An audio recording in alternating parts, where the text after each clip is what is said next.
Une assemblée citoyenne, organisée par le mouvement de la Renaissance du Cameroun, Antenne de Mons, a réuni des Camerounais venus de Belgique, mais aussi de France, d'Allemagne et du Luxembourg.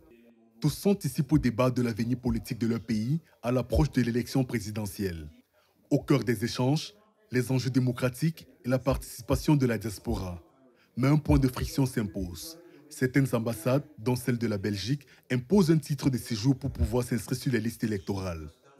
Wilfried Ekanga, politologue, qualifie cette exigence d'anormale, estimant qu'elle prive de nombreux Camerounais de leur droit de vote. Il y a une loi qui date de juillet 2011, dont le décret a été signé par Paul Biya le 8 août 2011 et qui précise que la carte consulaire, enfin les pièces d'identité camerounaises suffisent largement. C'est d'ailleurs logique. La Belgique n'a rien à voir avec le processus électoral au Cameroun. Pourquoi va-t-on demander le titre de séjour belge à un Camerounais pour une élection camerounaise à l'intérieur du territoire camerounais, c'est-à-dire de l'ambassade? Pour les membres de la diaspora, cette exigence est perçue comme une véritable entrave à leur engagement citoyen. Dans la salle, le débat est vif et la volonté de rester connecté à la vie politique du Cameroun intacte.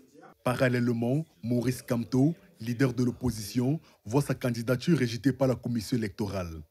Une décision confirmée par le Conseil constitutionnel le 5 août 2025.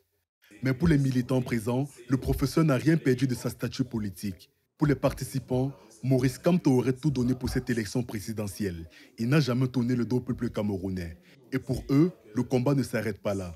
D'ailleurs, il a récemment appelé les candidats de l'opposition de s'unir et a formé une coalition solide pour faire face au président sortant. Une preuve qu'il reste toujours un acteur majeur de cette présidentielle. Au sortir de cette réunion, le message est clair. La politique dépasse les partis et les candidatures. Défendre son vote, où qu'on soit, est un engagement citoyen.